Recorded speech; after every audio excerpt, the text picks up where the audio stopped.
your say. Oh, I said two of my favorite Iranian experts, and then apparently along comes a third. Let's talk now to the senior fellow at the America First Policy Institute, Ken Timmerman, is joining me now. Ken, great to see you again as well. Now, good to see you. The Straits of Hormuz, as Jonathan said there, this is the topic that everybody is talking about. Actually, the Iranian people are a little less concerned about that, and the oil prices are more concerned about who is going to be running their country in the event of peace.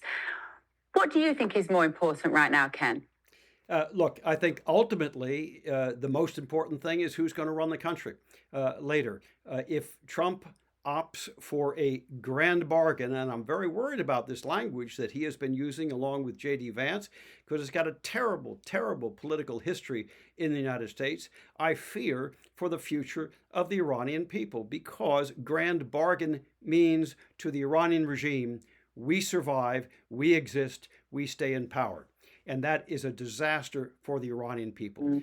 This said, I've been listening to this story about Starmer and Macron meeting tomorrow in Paris to talk about an international effort to open the Strait of Hormuz. I can't think of anything more pathetic. My friends in the south of France pronounce Macron's name Macaron. In English, that means cookie. And since he is small, we call him Little Cookie. And so for Little Cookie to be meeting with Keir Starmer to talk about controlling the security of the Strait of Hormuz, when it's the United States that is now controlling the security of the Strait of Hormuz, what self-important peacocks are these two leaders? Unbelievable. Absolutely. And somebody did say on my panel last night, it's like somebody bakes a cake, they buy all the ingredients, they do all the cooking, they make all the hard work, and then somebody comes along and takes the cake off them and doesn't even give them a slice of it or show any gratitude for all the hard work that's been put into it. How important, though, is it, Ken, that the Straits are opened?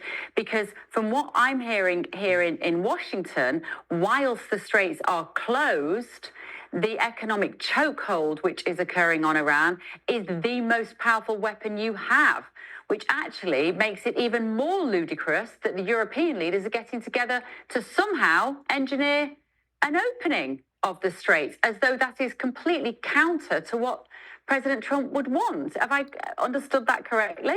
Bev, I'm glad that you said that. And I'm glad that you put it exactly that way. It is traitorous. The United States is now using the Strait of Hormuz. The United States is using the Strait of Hormuz to apply economic pressure on the regime, which we had not done before.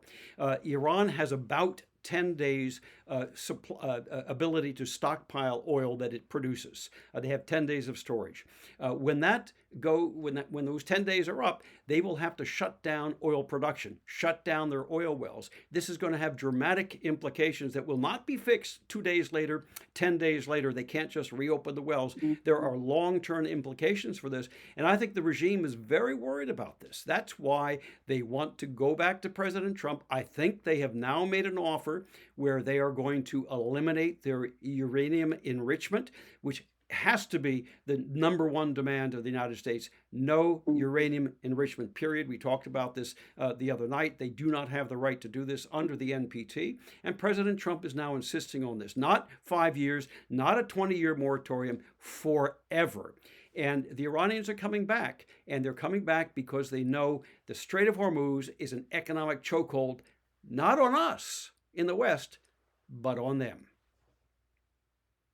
Yeah. Ken, brilliant as always. A senior fellow at the America First Policy Institute, Ken Timmerman. Thank you so much.